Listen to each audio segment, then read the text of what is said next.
On m'a invité pour une résidence de création et tout de suite on m'a dit que ce serait quelque chose qui devra être monté le 13 juillet. Ça sera montré au moment du feu d'artifice, dans un parc de plusieurs hectares.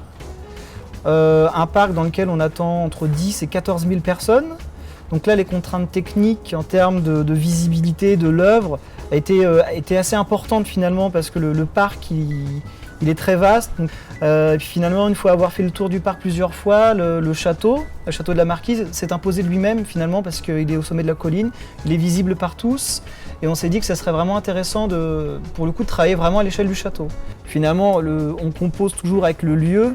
Mais plus le lieu est grand et plus les difficultés et les contraintes sont importantes aussi, quoi. L'idée étant pour ce projet de donner l'impression aux gens qu'on a enfermé un orage à l'intérieur du château. Donc voilà. Donc avec nos moyens, avec la vétusté du château, avec la topographie du terrain, essayer de faire en sorte que tout ça fonctionne. L'idée de cette installation-là, en fait, ça répond au contexte aussi de création. Je me suis dit, finalement, le pendant naturel d'un feu d'artifice, c'est l'orage. On est sur un rythme sonore, lumineux, avec du son aussi, de la résonance.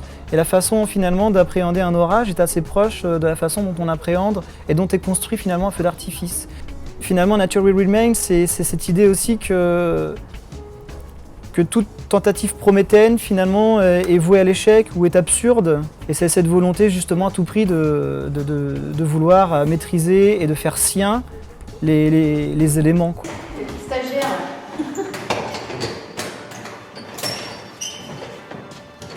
J'ai travaillé avec des régisseurs. Donc j'ai un régisseur son qui s'appelle Simon Bordet et un régisseur lumière qui s'appelle Vincent Moisy.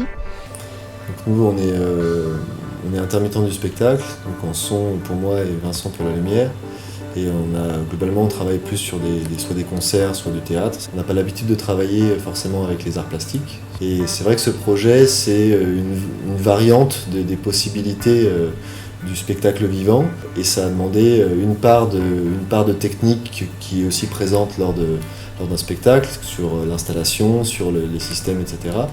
Et pour ma part, sur ce projet, c'était vraiment, il y a eu une part de création, en collaboration avec Amaury, sur créer une bande-son, qui est en fait l'ensemble du son du spectacle, puisqu'en fait ce spectacle-là, pour le coup, sur le son, c'est que de la diffusion. Alors de mon côté, moi, il y a aussi une partie de création sur le théâtre, le concert, puisque on crée les lumières d'un spectacle. Au lieu de regarder une scène par rapport à ce qui se passe habituellement dans mon travail, il regarde un château qui bouge, qui s'anime en fait, Donc voilà, on a fait un travail en commun puisque donc voilà, la bande son a été créée avec Simon et Amaury, et puis après moi une fois avec l'aide de la bande son en fait, j'ai recréé donc des images d'orage. Et par contre, c'est vrai qu'on est dans un cas particulier. Donc déjà il y a besoin de couvrir une zone de public assez importante, mais en plus l'idée c'est de retranscrire un orage qui soit proche de la réalité, donc un très gros volume sonore. Donc il a fallu sortir des systèmes qui pour le coup sont capables de faire ça, ce qu'on peut voir généralement sur les festivals. La deuxième grosse contrainte, ça a été pour le placer. On a placé le son dans le château, avec c'est sûr des contraintes qui sont complètement inhabituelles, d'avoir le son qui n'est pas suspendu, puisqu'on ne pouvait pas le suspendre dans le château, donc posé, et avec les contraintes d'un gros volume au sein de petites pièces que sont le château. Donc c'est sûr que c'est... Dans la contrainte de la lumière, c'était surtout l'électricité, parce que le château il n'est pas prévu pour installer, pour accueillir des installations électriques de spectacle qui prennent beaucoup d'électricité, mais ça marche bien, rien ne disjoncte. Et ce qui me plaisait dans cette pièce finalement, c'était aussi d'utiliser les stroboscopes, les lumières, les enceintes, qui sont justement des éléments qu'on utilise énormément pour faire la fête, finalement, pour s'amuser. Et là, c'était aussi de les détourner pour produire un peu quelque chose d'inquiétant. On fait appel à une espèce de peur primale, quasi ontologique, justement, la peur de l'orage. Ça convoque aussi dans l'imaginaire des gens tous ces films de série B avec ces espèces de maisons qui sont hantées.